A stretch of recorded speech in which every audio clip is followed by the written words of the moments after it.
Hello বন্ধুরা, কেমন আছো? আশা করি ভালো আছো, সুস্থ আছো। আমি তোমাদের অপরিতা। আজকে তোমাদের সাথে ডিমের একটা ঝোলের রেসিপি নিয়ে চলে এসেছি। তোমরা চাইলে এই ডিমের রেসিপিটাই আলু ইউজ না করতেও পারো। আমি এখানে আলুটা ইউজ করেছি।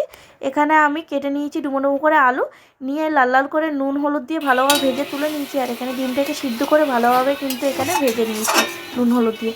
এবার ওটা সাইডে রেখে কড়াইতে দিয়ে দিয়েছি সামান্য একটু সরিষার তেল, দিয়ে দিয়েছি পেঁয়াজ কুচি, দিয়ে দিচ্ছি লঙ্কা বাটা, রসুন বাটা, আদা বাটা, আর এখানে 5 থেকে 6টা কাঁচা লঙ্কা দিয়ে দিয়েছি চিড়ে, দিয়ে দিয়েছি হলুদ গুঁড়ো, জিরে গুঁড়ো, ধনে গুঁড়ো, লঙ্কা গুঁড়ো, আর সামান্য একটু লবণ দিয়ে এখানে দিয়ে দিচ্ছি জল দিয়ে ভালোভাবে কিন্তু এখানে মশলাটা কষিয়ে নিচ্ছি আমি ভালোভাবে নাড়াচাড়া করে। আর আমি যেহেতু কম তেলে রান্না করছি তার জন্য এখানে আমি জল দিয়েই ভালোভাবে কিন্তু মশলাটা কষিয়ে নিচ্ছি এখানে।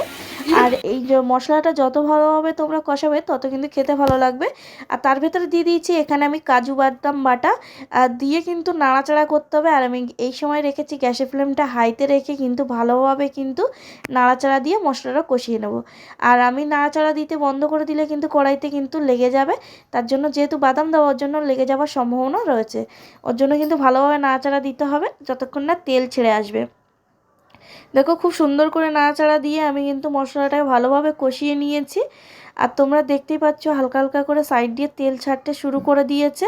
ওই দেখো তেল ছেড়ে দিয়েছে। আর যেহেতু পরিমাণে কম তেল দিয়েছি ওর জন্য অতটাও তোমাদের ক্যামেরায় ধরছে না যে তেলটা উপর দিয়ে বেরিয়ে এসছে।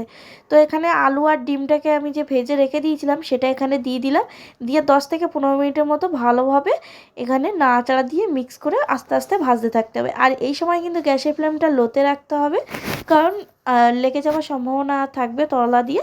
তো তার জন্য দেখো খুব সুন্দর করে এখানে আস্তে আস্তে আমি নাড়াচাড়া দিয়ে কিন্তু এখানে মশলাটার সাথে সবগুলোকে ভালোভাবে মিশিয়ে নিয়ে এখানে দিয়ে দিলাম পরিমাণ মতো জল। তোমরা যদি এখানে আলুটা না ইউজ করো সেখানে এখানে গরম ফুটন্ত জল দিলে কিন্তু ভালো হয়, আর তরকারির স্বাদটা কিন্তু আরেকটু বেশি ভালো আসবে। যেহেতু তোমাদের দাদাভাই আলু খেতে পছন্দ করে ওর জন্য আমার আলু দিতে বাধ্য হয়েছি, কিন্তু এই রেসিপিটাই কিন্তু আলু ইউজ করে না, তো আমি বাধ্য হয়ে পড়ে আলুটা ইউজ করেছি। এবার ভালোভাবে সবগুলোকে মিশিয়ে নেওয়ার পরে এখানে 10 থেকে 15 মিনিটের জন্য ঢাকনা দিয়ে রেখে দেবো।